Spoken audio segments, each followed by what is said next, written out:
દાહોદના ગ્રામ્ય વિસ્તારમાં બાળકીને ડામ આપવાના કેસમાં કાર્યવાહી. પોલીસે ડામ આપનાર ભુવા સામે ગુનો નોંધીને તપાસ શરૂ કરી છે. 4 મહિનાની બાળકીને શ્વાસમાં તકલીફ થતી હતી. મા બાપ ડોક્ટરને બદલે ભુવા પાસે લઈ ગયા હતા. ડામ આપનાર ભુવો હાલ ફરાર છે.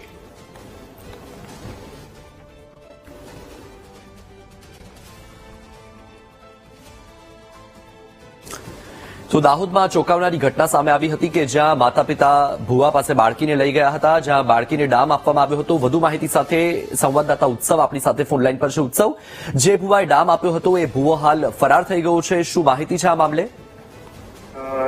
જે દાહોદના જે કટવાડા પોલીસ સ્ટેશનની હદમાં જે 4 વર્ષની જે બાળકી છે તેને જે ભુવા દ્વારા જે ડામ આપવાનો જે મામલો હતો એની અંદર જે સમગ્ર મામલે જે પોલીસે જે ભુવા છે તેની સામે જે વિરુદ્ધ ગુનો નોંધ્યો છે, પણ પરંતુ જે ભુવો છે તે ક્યાંક ને ક્યાંક જે પ્રાથમિક માહિતી પ્રમાણે તે ત્યાંથી જે તેના ઘરેથી ફરાર થઈ ગયો હોય તેવી જે માહિતી પ્રાપ્ત થઈ રહી છે. હાલ તો જે પોલીસે છે તે ભુવા વિરુદ્ધ જે ગુનો નોંધીને જે અલગ અલગ ટીમો બનાવીને જે ભુવાને જે પકડવાની છે તે તજવીજ હાથ ધરી છે.